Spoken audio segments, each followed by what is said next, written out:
வணக்கம் ட்ரேடர்ஸ். இன்ட்ராடேயில் ப்ராஃபிட்டபுளாக இருக்கிறதுக்கு எதெல்லாம் பண்ணணும், எதெல்லாம் பண்ணக்கூடாது அப்படிங்கிறத பற்றி ஒரு ஃப்ரீ வெபினார் வர சண்டே அன்றைக்கி நான் கண்டக்ட் பண்ண போகிறேங்க. சப்போஸ் உங்களுக்கு இன்ட்ரெஸ்ட் அப்படின்னா அதுக்கான லிங்க் கீழே டிஸ்கிரிப்ஷனில் இருக்கும். அதை ஃபில் பண்ணுங்கள். 100 ஸ்லாட் மட்டும்தான் அவைலபிளாக இருக்குது. ஃபஸ்ட்டு யார் ஃபில் பண்ணுறாங்களோ அவங்களுக்கு மட்டும்தான் முன்னுரிமை கொடுக்கப்படுங்க. நன்றி. வணக்கம் ட்ரேடர்ஸ். நிஃப்டியால் 24,000 தாண்ட முடியலைங்க. ட்ரெண்டையும் சேஞ்ச் பண்ண முடியல. அப்போ இங்கேருந்து மார்க்கெட் கீழே விழுறதுக்கு தான் வாய்ப்பு இருக்கா அப்படின்னு கேட்டிங்கன்னா 20% கீழே விழுறதுக்கு தான் வாய்ப்பு இருக்குது. 70%.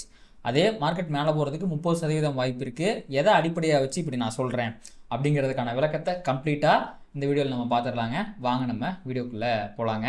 அதுக்கு முன்னாடி கமெண்ட் செக்ஷனில் போய் பார்த்தோம் அப்படின்னா விவேகானந்தர் அப்படிங்கிறவர் கேட்டிருக்காரு. அவர் என்ன கேட்டிருக்காருன்னா, கோல்டு, பிட்காயின், நிஃப்டி இதெல்லாம் ஒரே டைமில் நேற்று மார்க்கெட் கீழே கிராஷ் ஆச்சு இல்லைங்களா, ஒரே டைமில் 1.35 கீழே போயிருக்கு. அதற்கான காரணம் என்ன சொல்லுங்கள் அப்படிங்கிற மாதிரி கேட்டிருக்காருங்க. இதை ஆல்ரெடி நம்ம நிறையா வீடியோஸில் டிஸ்கஸ் பண்ண விஷயம் தான்.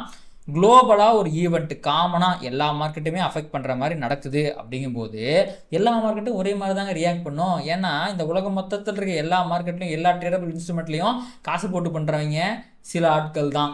இந்த இலுமினாட்டி குரூப் இருக்குது பார்த்தீங்களா, அதே மாதிரி ஸ்டாக் மார்க்கெட்லேயும் சில இலுமினாட்டிஸ் இருக்காங்க. அவங்கள்ட்ட தான் அதிகப்படியான காசு இருக்குது. அவங்க தான் உள்ளே போட்டு ட்ரேட் பண்ணிக்கிட்டு இருக்காங்க. அப்போ ஏதோ ஒரு பேனிக் வருதுன்னா எல்லாரும் அட் டைமில் செல் பட்டனை ப்ரெஸ் பண்ணிடுவாங்க. அதே மாதிரி தான் பை பட்டனும். இதன் காரணமாக தான் எல்லா இன்ஸ்ட்ருமெண்ட்டும் உங்களுக்கு ஒரே மாதிரி ரியாக்ட் ஆகிட்டு இருக்கோம். இப்போ வார் நியூஸ்னு வச்சுக்கங்களேன், இதெல்லாமே கொஞ்சம் வாரனால அஃபெக்ட் ஆகக்கூடிய விஷயங்கள். ஸோ கீழே விழுகும். அதுக்கு ஆப்போசிட்டாக க்ரூட் ஆயிலோட ப்ரைஸ் மேலே போயிருக்கும். நீங்கள் இதை 3 தானே பார்த்தீங்க, க்ரூட் ஆயில் பார்க்கலையே, க்ரூட் ஆயில் போய் பாருங்கள், அது மேலே போயிருக்கும். எல்லாமே இன்டர் லிங்க்டு தாங்க. அதன் காரணமாக தான் இந்த மாதிரி ஒரே மாதிரியான ரியாக்ஷனுங்கிறது வருது. இது எல்லாமே குளோபலாக காமனான விஷயங்களில் ஏதாவது பிரச்சனை வரும்போதோ இல்லை குளோபலாக எல்லாத்துக்கும் பாசிட்டிவான ஏதோ ஒரு விஷயம் நடக்கும்போதோ மட்டும்தான் நடக்கும். இந்தியா ஸ்பெசிஃபிக்காக ஏதாவது வந்துச்சுன்னா இந்த மாதிரிலாம் நடக்காது. உதாரணத்துக்கு ஆர்பிஐயோட இன்ட்ரெஸ்ட் ரேட் டிசிஷனு இல்லை பட்ஜெட்டு, இந்த மாதிரி விஷயங்களுக்கு இந்தியா மட்டும் தனியாக ரியாக்ட் பண்ணிக்கிட்டு இருக்கும். ஓகேங்க. அடுத்து பார்த்தீங்கன்னா ஹியூபர் டிபிவி 1859 அப்படிங்கிறவர் கேட்டிருக்காரு, எஃப்இஜி எந்த டைம் ஃப்ரேமில் பார்க்குறது better bro, intraday time frame intraday பண்ணுறதுக்கு அப்படின்னு கேட்டிருக்காரு. எஃப்இஜி அப்படிங்கிறது எல்லா டைம் ஃப்ரேமில் ஒர்க் ஆகுங்க. 1 மினிட்ல, 3 மினிட்ல, 5 மினிட்ல, 15 மினிட்ஸில் எல்லாத்துலேயுமே ஒர்க் ஆகும். நீங்கள் டே ட்ரேடிங் பண்ணுறதுனால உங்களுடைய ஹையர் டைம் ஃப்ரேமை ஒரு 15 மினிட்ஸ்லையும் லோயர் டைம் ஃப்ரேம் 1 மினிட்லையும் பார்க்குறீங்க அப்படின்னா அது ரொம்பவே எஃபெக்டிவாக இருக்குங்க. இந்த மாதிரி உங்களுக்கு ட்ரேடிங் ரிலேட்டடாக இருந்தாலும் சரி, இல்லை காமனாக ஸ்மார்ட் மணி ரிலேட்டடாக இருந்தாலும் சரி, எதுவாக இருந்தாலும் உங்களுடைய சந்தேகங்களை கமெண்ட்ஸில் கேளுங்க. டெய்லி நான் அதுக்கு ஆன்சர் பண்ணுறேன். அண்ட் வாட்ஸ்அப் சேனல் நீங்கள் இன்னும் ஜாயின் பண்ணல அப்படின்னா அதுக்கான லிங்க் கீழே டிஸ்கிரிப்ஷனில் போய் ஜாயின் பண்ணிக்கோங்க. உங்களுக்கு தேவையான மார்க்கெட் ரிலேட்டடான நிறையா அப்டேட்ஸ் வாட்ஸ்அப் சேனலில் காத்து கொண்டிருக்கிறதுங்க. ஓகே, இப்போ நம்ம ஸ்ட்ரைட்டாகவே நிஃப்டியில் இன்றைக்கி என்னாச்சு அப்படிங்கிறத பார்த்துடலாம். மார்னிங் நல்லா பாசிட்டிவிட்டி நம்ம மார்க்கெட்டுக்கு இருந்துச்சுங்க. ஏன்னா ட்ரம்ப் என்ன சொல்லியிருந்தாருன்னா, ஈரான் அட்டாக் பண்ணது நாங்கள் கவுண்டர் அட்டாக் பண்ணோம், ஆனால் இது வாரம் எஸ்கலேட் ஆகிறதுக்கு வாய்ப்பு இல்லை அப்படின்னு தலைவர் மார்னிங் அவங்களுடைய மார்னிங்கில் ஒரு ப்ரெஸ் மீட்டை கொடுத்துருந்தாரு. அதன் காரணமாக பார்த்திங்கன்னா நம்ம மார்க்கெட் இன்றைக்கி பாசிட்டிவாக ஓப்பன் ஆனது. ஆனால் ட்ரெண்ட் சேஞ்சுங்கிறது எங்கே நடக்க முடியும் அப்படின்னா 15 மினிட்ஸ் டைம் ஃப்ரேமில் 24,235 தாண்டுங்க. பொசிஷனலாகவே முக்கியமான பாயிண்ட்டு. ஏன்னா ஒரு நியூஸால் இந்த அளவுக்கு மார்க்கெட் கீழே விழுந்திருக்கு. அப்படி வர்றதுக்கு முன்னாடி ஒரு ஃபேர்வால் கேப் ஃபார்ம் ஆகிருக்கு. அதை போய் அவன் ரெஸ்பெக்ட் பண்ணிட்டு வேறு வந்திருக்கான். அப்படிங்கும்போது இது இந்த ஜோனே மிக முக்கியமான ஜோனாக போயிடுச்சுன்னு வச்சுங்களேன். 183 237 ஒரு 50 பாயிண்ட் ஜோனுங்கிறது மிக முக்கியமான ஜோன். ஓகேங்களா? அப்போது இதை நம்ம எதாவது பார்க்கணும், ப்ரீவியஸ் டேயோட அன்ஃபில்டு ஃபேர்வால் கேப்பாக பார்க்கணும். As simple as that. அப்போ அங்கேருந்து ப்ரைஸ் ரிவர்ஸ் ஆகிறதுக்கு வாய்ப்பு இருக்குது. இங்கேயும் இருக்குது. ஆனால் ஃபஸ்ட்டு 15 மினிட்ஸில் என்னாச்சு அப்படின்னா ப்ரைஸ் இந்த ஒரு ஃபேர்வால் கேப் இன்வெஸ்ட் பண்ணிருச்சு. அதை இன்வெஸ்ட் பண்ணிட்டா நம்ம தூக்கிடலாம், விட்டுடலாம். இப்போ இந்த ஃபேர்வால் கேப்புக்குள்ளே பாருங்கள், 3 ஆர்டர் பிளாக் இருந்துச்சுங்க. அதில் 1 இங்கே இருந்துச்சு, 2வது இங்கே இருந்துச்சு, 3வது இங்கே இருந்துச்சு. இப்போது இன்னைக்கு கான்டெக்ஸ்ட்டுக்கு இதை மட்டும் நம்ம வச்சுப்போம். இந்த பெரிய ஃபேர்வால் கேப்பை தூக்கிடலாம். ஏன்னா இதை தாண்டினா தான் மார்க்கெட்டால் பார்த்திங்கன்னா மேலே போக முடியும். முதல்ல இங்கேருந்து ஒரு ரியாக்ஷன் வந்துச்சுங்க. மார்க்கெட் அங்கேருந்து லைட்டாக கீழே போச்சு. அப்படி கீழே போகிற சமயத்தில் 15 மினிட்ஸ் டைம் ஃப்ரேமில் ஒரு புல்லிஷ் ஃபேர்வால் கேப்பையும் ஃபார்ம் ஆயிடுச்சு. ஓப்பனிங் கேப்பாகவே இது ஃபார்ம் ஆயிடுச்சு. மார்க்கெட் இந்த ஃபேர்வால் கேப்லேருந்து ரிவர்ஸ் ஆகி கரெக்டாக இந்த order black 1 minute order black இருக்குது பார்த்தீங்களா, அங்கேருந்து ரிவர்ஸ் ஆகி உள்ளே வரான். எதுக்குள்ளே வரான்? இந்த பர்டிகுலர் 15 மினிட்ஸோட ஃபேர்வால் கேப்புக்குள்ளே வர்றான். இங்கே பாருங்கள், அதை டச் பண்ணிவிட்டு அப்படியே மேலே போயிடுறான். மேலே போகிறவன் என்ன பண்ணுறான்? இங்கே பாருங்க, இங்கே இருக்க ரெசிஸ்டன்ஸ் எப்படி போய் தொட்டிருக்கான் பாருங்கள். இதை பாருங்கள் எப்படி வந்திருக்கான் பாருங்கள். ஒரு நல்ல ஒரு ரிஜெக்ஷன் கேண்டில், 100% மறுபோது கேண்டில், அவ்வளோதான். இதுவே போதும் நமக்கு. ஓகே, இங்கேருந்து அவன் வேலையை பார்க்க ஆரம்பிச்சிட்டான், ரிவர்ஸ் ஆகிட்டான் அப்படின்ட்டு. அதுக்கப்புறம் திருப்பி பார்த்தீங்கன்னா ப்ரைஸ் கீழே வருது. அப்படி கீழே வர ப்ரைஸ் பார்த்தீங்கன்னா இந்த இடத்துல அக்ரெசிவ் செல்லர்ஸ் ப்ரைஸை கீழே புஷ் பண்ணுறாங்க. இதை 1 மினிட் ஆர்டர் பிளாக்னு சொல்லலாம், 15 மினிட்ஸ் ஃபேர் வேல்யூ கேப்னு சொல்லலாம், ரெண்டும் ஒன்று தான். அந்த ரேஞ்சுக்குள்ளேருந்து ப்ரைஸ் கீழே புஷ் பண்ணுறாங்க. பட் ஆல்ரெடி இந்த ஃபேர் வேல்யூ கேப் அது மட்டும் இல்லாமல் 24,000 அந்த இடத்துலேருந்து ப்ரைஸை மேலே புஷ் பண்ணியிருக்கிறாங்க. அப்போ ரெண்டு பேருக்கும் பேய்க்கும் சண்டைங்கிற மாதிரி பையர்ஸ் மேலே தள்ளுறாங்க, செல்லர்ஸ் கீழே தள்ளுறாங்க. அப்போது இந்த ஜோனை மார்க் பண்ணி வச்சுக்கிட்டு இங்கேருந்து எங்கேயாவது ஒரு பக்கம் போனால் தான் மார்க்கெட்டால் ட்ரெண்டை எடுக்க முடியும் அப்படின்னு நம்ம ஒரு வியூ எடுத்துட்டோம்னா, அவன் ரொம்ப நேரம் இங்கே பாருங்கள் திருப்பி ஒருக்கா இந்த இடத்துல சப்போர்ட் எடுத்து ப்ரைஸ் மேலே போகுது அண்ட் ஃபேர் வேல்யூ கேப்பையும் ஃபார்ம் பண்ணுது. இந்த ஃபேர் வேல்யூ கேப் ரொம்ப நேரத்துக்கு வேலிடாக இருந்துச்சு. ஆனால் ஃபேர் வேல்யூ கேப் வந்துச்சுன்னா டப்புன்னு போயிடணும். ஃபேர் வேல்யூ கேப் ஃபார்ம் ஆகிறது ப்ரைஸ் ஆவரேஜ் பண்ணுறதுக்கு தான், ஒரு ஹையர் ஹை போடுறதுக்கு தான். அதுவே நடக்கலை, கான்சாலிடேட் ஆனான்னா இது வெடிகுண்டு இல்லைங்க, வெறிகுண்டு அப்படின்னு அவனை விட்டுறணும். அதுக்கப்புறம் பார்த்தீங்கன்னா ரொம்ப நேரம் மார்க்கெட் கன்சாலிடேட் ஆகிட்டு இருந்துட்டு ஒரு 3 மணி நினைக்கிறேங்க, ஒரே போடு 24,000 தாண்டி கீழே முடிஞ்சிட்டாங்க. ஸோ ஈஸியாக சொல்லணும் அப்படின்னா நேற்று மார்க்கெட் கீழே வந்துருச்சு. அப்படி கீழே வரும்போது சடன் ஃபாலில் நல்லா கீழே வந்துருச்சு. அப்போது இதை நம்ம எப்படி பார்க்கணுன்னா, இங்கே வந்த ஃபாலுக்கான ரீட்ரேஸ்மெண்ட் மூவ். எப்போவுமே பார்த்தீங்கன்னா ஸ்மார்ட் மணி ஒரே அட்டை இப்படிலாம் வரமாட்டான். அப்படி வந்துட்டான்னு வச்சுக்கோங்களேன், அவன் ஆவரேஜ் பண்ணணும். இன்றைக்கி என்ன பண்ணியிருக்கான், அந்த ஆவரேஜ் பண்ணுறதுக்கான ஒரு மூவாக ப்ரைஸை மேலே கொண்டு போய் திருப்பி கீழே வந்திருக்கான். அப்போ இதுலேருந்து என்ன தெரியுது, அவன் மார்க்கெட்டை திருப்பி கீழே இறக்கிறதுக்கு எல்லா விஷயத்தையும் இன்றைக்கி பண்ணி வச்சா நாளைக்கு இறக்கிறதுக்கு அதிகமான வாய்ப்பு இருக்குது அப்படிங்கிறது இப்போ தெரியுது. ஆனால் இதுக்கெல்லாம் அதுக்கு சப்போர்ட் பண்ணுற விதத்தில் குளோபலாக டெவலப்மெண்ட்ஸ் நடக்கணும். ஏன்னா இப்போ வந்துட்டு இருக்க எல்லா மூவுமே நியூஸ் பேஸ்டாக வந்துகிட்டு இருக்கு. டெக்னிக்கலும் நியூஸ் பேஸ்டாக ஒர்க் அவுட் ஆகிருக்கு. ஏன்னா இன்றைக்கி எல்லா எஸ்எம்சியில் நம்ம கான்செப்ட் நம்ம டெய்லியும் பார்க்குற எல்லா விஷயங்களும் கரெக்டாக தான் நடந்திருக்கு. ஆனால் இதுக்கப்புறம் ஃபர்தராக மார்க்கெட் கீழே போகணும்னு வச்சுக்கோங்களேன், ப்ரீவியஸ் டே லோ தாண்டி ஒரு ஃபேர் வேல்யூ கேப் போட்டால் கீழே போக முடியும். எவ்வளோ தூரம் போக முடியும், டெய்லி டைம் ஃப்ரேமோட ஸ்விங் பாயிண்ட் லிக்விடிட்டி 23,784 கிட்ட இருக்குது, அவ்வளோ தூரம் போக முடியும். ஸோ இப்போதைக்கு பார்த்திங்கன்னா ஒரு 140 பாயிண்ட்டுக்கான பொட்டன்ஷியல் இருக்குது. சப்போஸ் ட்ரம்ப் ஏதாவது இன்றைக்கி நைட்டு சில விஷமங்களை பண்ணி நாளைக்கே 140 பாயிண்ட் கேப் டவுன் ஆகி போச்சுன்னா இந்த மூவ் நம்மளால் கேப்சர் பண்ண முடியாமல் போயிடும். மேபி நாளைக்கு மார்க்கெட் ஃப்ளாட்டாக ஓப்பன் ஆகி ப்ரீவியஸ் லோவை தாண்டி ஃபேர் வேல்யூ கேப் போட்டால் இந்த மூவை நம்மளால் கேப்சர் பண்ண முடியும். இல்லைனா இதுக்கப்புறம் இங்கே போயிடுச்சுன்னு வச்சுக்கோங்களேன், இங்கே இருக்கிற பையர்ஸ் யார், நிஃப்டியை கிட்டத்தட்ட இங்கேருந்து ஒரு 700 பாயிண்ட் மேலே கொண்டு போனோம். இங்கே சும்மாலாம் கிடையாது. அப்போ அங்கே ஒரு ரியாக்ஷன் வர்றதுக்கு வாய்ப்பு இருக்குது. அங்கே ரிவர்சலும் வரலாம், இல்லை அது விட்டுச்சுன்னா ஃபர்தராக கீழே விழுகலாம். இந்த ஸ்விங் பாயிண்ட் லிக்விடிட்டி கீழே வரங்க என்ன இருக்குது, டெய்லி டைம் ஃப்ரேமோட ஃபேர் வேல்யூ கேப் வேறு இருக்குது. ஓகேங்களா, அதனால் இது கொஞ்சம் பவர்ஃபுல்லான இடம் தான். என்ன தான் ட்ரம்ப்புக்கு பவர் இருந்தாலும் டெக்னிக்கல்ஸுக்கும் பவர் இருக்குது இன்ட்ராடேயில். ஏன்னா நான் இன்ட்ராடே பெர்ஸ்பெக்டிவில் சொல்கிறேங்க, இன்ட்ராடேயில் ஒரு 100-150 பாயிண்ட்டு ரிவர்ஸில் கொடுக்கறதுக்கான பவர் இந்த டெய்லி டைம் ஃப்ரேமோட ஃபேர் வேல்யூ கேப்புக்குள்ளே இருக்குது. அதனால் ப்ரீவியஸ் டேயில் உடச்சா இவ்வளோ தூரம் போக முடியும். அங்கே போயிட்டா அங்கே வர ரியாக்ஷன் அது கீழே ஃபேர் வேல்யூ கேப் போடுதா இல்லை அங்கேருந்து ரிஜெக்ஷன் வருதாங்கிறத பொறுத்து தான் அதுக்கப்புறம் மார்க்கெட் என்ன பண்ணணும் அப்படிங்கிறத நம்மளால் சொல்ல முடியும். ஸோ இப்போதைக்கு பார்த்திங்கன்னா எல்லா கோட்டையும் அழிச்சிருவோம் நம்ம. ப்ரீவியஸ் டே லோ, அதாவது இன்னைக்கான லோங்கிறது மிக முக்கியமான சப்போர்ட்டு. அதுக்கு கீழே பார்த்தீங்க அப்படின்னா 23,784ங்கிறது அதுக்கு அடுத்து இருக்கிற சப்போர்ட்டு. இது ரெண்டும் தாண்டும் போது ஒரு ஃப்ரீ ஃபாலில் மார்க்கெட் கீழே போகிறதுக்கு வாய்ப்பு இருக்குது. ஃபேர் வேல்யூ கேப்லாம் போட்டுச்சுன்னா அதுக்கேற்ற ரியாக்ஷன்லாம் கொடுத்துச்சுன்னா. சப்போஸ் இங்கிருந்து மார்க்கெட் மேலே போகணுன்னா ஒன்றும் கிடையாது, இந்த பாயிண்ட்டை தான் 24,231 அப்படிங்கிற பாயிண்ட் தானா தான் ஃபர்தராக மேலே போக முடியுங்க. இவ்வளோ தான் கதை. ஹோப்ஃபுல்லி உங்களுக்கு இது ஈஸியாகவும் புரிஞ்சிருக்கும்னு நான் நம்புகிறேன். அடுத்து பார்த்திங்கன்னா இப்போது நிஃப்டி 50க்குள்ளே போனீங்க அப்படின்னா நிஃப்டியில் இன்றைக்கி 34 ஸ்டாக் அட்வான்ஸ் ஆகிருக்கு, 16 ஸ்டாக் டிக்ளைன் ஆகிருக்கு. 34 ஸ்டாக் அட்வான்ஸ் ஆகியும் நிஃப்டியால் மிகப்பெரிய அளவுக்கு பாசிட்டிவாக முடியும் இல்லை. ஆக்சுவலி 80 பாயிண்ட் பாசிட்டிவாக தான் முடிஞ்சிருக்கு, நெகட்டிவில் முடியல. அது வரைக்கும் சந்தோஷம். பட் எனக்கு ட்ராகர்னு பார்த்தீங்கன்னா அந்த டாக்டர் ரெட்டிங்க அவ்வளோ வெயிட்டேஜ் இருக்கக்கூடிய ஸ்டாக் கிடையாது. இருந்தாலும் சிக்னிஃபிகண்ட்டாக நிஃப்டி பிடிச்சி கீழே இழுத்து வச்சிருக்காங்க. 6.25% விழுந்திருக்கான். என்னடான்னு பார்த்தோம்னா அவனுக்கு ஏதோ மேனுஃபேக்சரிங்கில் பிரச்சனையாமாங்க.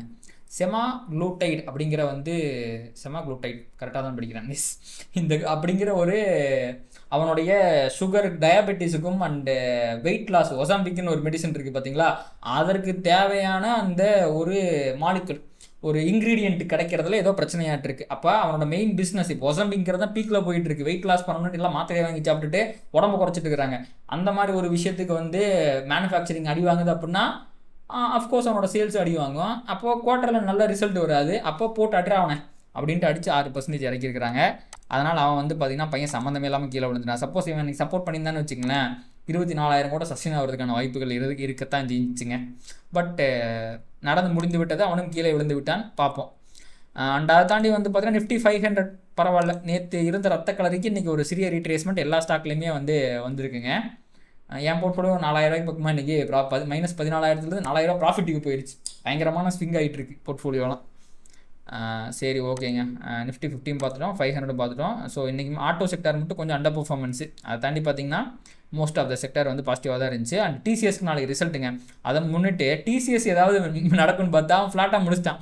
இன்ஃபியை பிடிச்சி அடிச்சு விட்டாங்க. அவன் ஒரு 1.25% வந்து கீழே விழுந்துட்டான். இதுதான் இப்போதைக்கு நடந்திருக்கு. அண்ட் அரசியல் ஜியோ பொலிட்டிக்கலாக பார்க்கும்போது திருப்பியும் வந்து பல அட்டாக்ஸ் நடந்திருக்கு. கல்ஃப் கண்ட்ரிஸ் எல்லாம் வந்து ஈரான் மேலே அதிருப்தி தெரிவிச்சிருக்கிறாங்க. எங்களை ஏன்டா போட்டு அடிக்கிற அப்படிங்கிற மாதிரி. ஆக்சுவலாக யூஎஸ் பேசஸ் தான் அவங்க அடிக்கிறாங்க.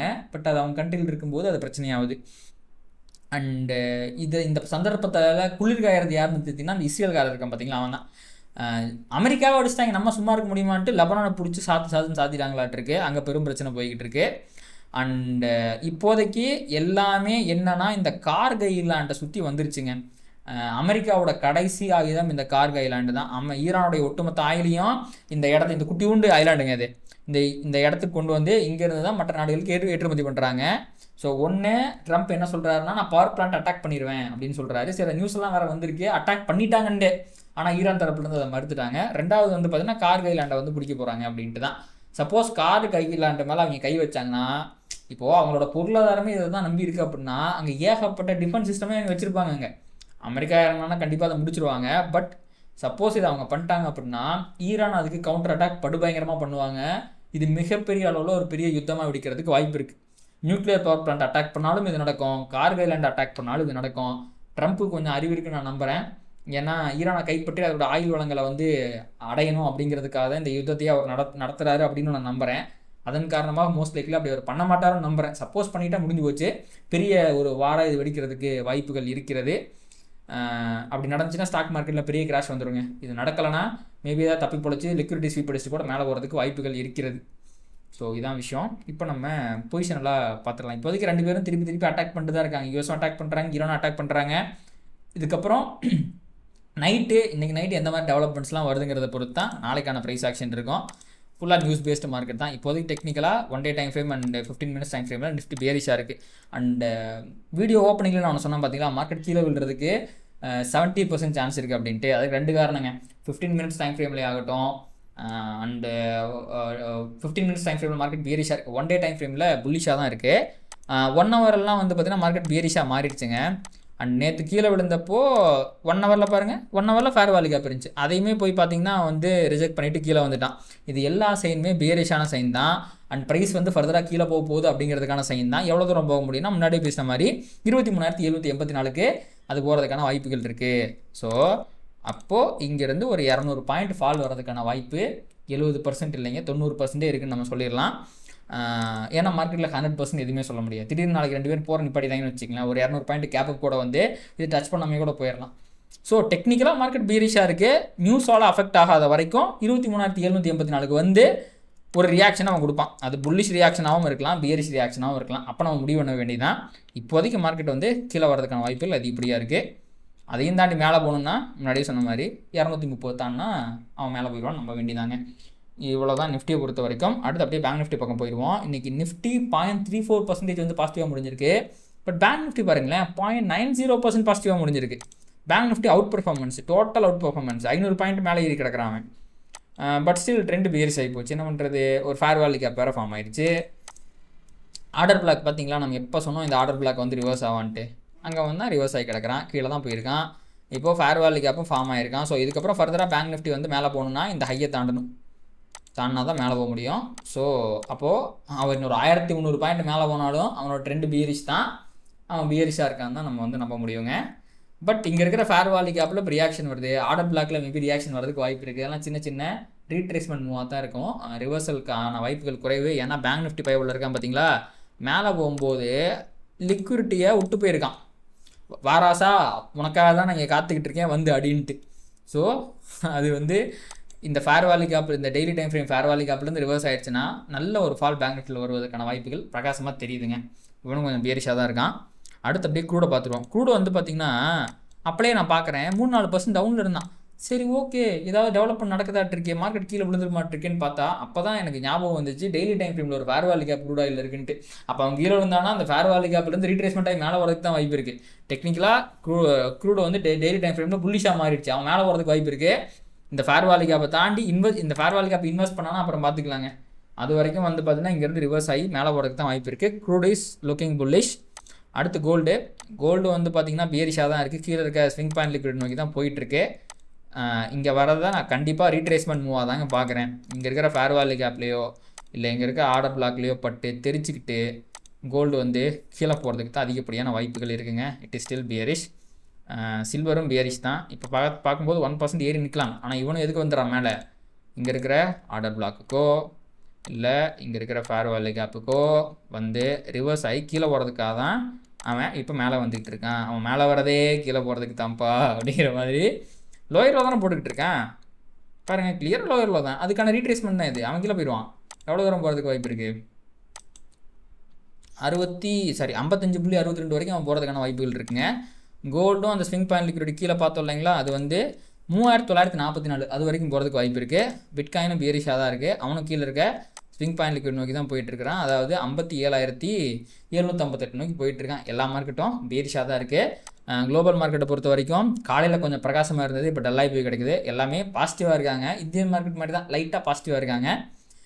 இந்த நியூஸுக்கு யூஎஸ் மார்க்கெட் பெருசாக ரியாக்ட் பண்ண போகிறது இல்லைங்க. அவனுக்கு ஏதாவது செமிகண்டக்டர் ஸ்டாக்கில் ஏதாவது பிரச்சனை வந்துச்சு, டீப் சீக்கு ஏதாவது பிரச்சனை வச்சு அதான் கீழே விழுவான். அது வரைக்கும் வாராலையும் பெருசாக விழுறதுக்கு வாய்ப்பு இல்லை. பட் ஸ்டில் குளோபல் மொமெண்டம் இப்போதைக்கு அந்தளவுக்கு சிறப்பாக இல்லைன்னு தான் சொல்லி ஆகணும். நாளைக்கு என்ன ஆக போகுது, ட்ரம்ப் ஏதாவது வெடிகுண்டை கசக்கி போடுறாரா இல்லை ஏதாவது பாசிட்டிவிட்டியை வந்து அடிச்சு நொறுக்க போகிறாராங்கிறத பொறுத்து இருந்து பார்க்கலாங்க. அண்ட் இதோட இந்த வீடியோ முடிச்சிக்கலாம். கண்டிப்பாக உங்களுக்கு இந்த வீடியோ யூஸ்ஃபுல்லாக இருந்துன்னு நினைக்கிறேன். இந்த வீடியோ உங்களுக்கு பிடிச்சிருந்துச்சுன்னா அதை லைக் பண்ணுங்கள், கமெண்ட் பண்ணுங்கள். ட்ரேட் பண்ணுற மற்ற நண்பர்களுக்கும் ஷேர் பண்ணுங்கள். யூடியூபில் கருத்து ட்ரிகர் பண்ணி நிறையா பார்வைகள் நம்ம சேனல் கொண்டு சேர்த்துங்க. நன்றி. Traders, stock market is all about probabilities and trading is all about risk management. இங்கே 100% ஒர்க் ஆகக்கூடிய ஒரு விஷயம் கிடையவே கிடையாது. இதை தெரிஞ்சுக்காமல் நீங்கள் ட்ரேட் பண்ணிங்க அப்படின்னா நீங்கள் லாஸஸ் பண்ணுறதுக்கு நிறைய வாய்ப்புகள் இருக்குது. அதனால் உங்களுடைய ஃபினான்ஷியல் அட்வைசரை கன்சல்ட் பண்ணிவிட்டு அதுக்கப்புறமா ட்ரேட் பண்ணுங்கள். இந்த வீடியோவில் நான் சொல்கிற எல்லாமே எஜுகேஷன் பர்பஸ்க்காக தான்.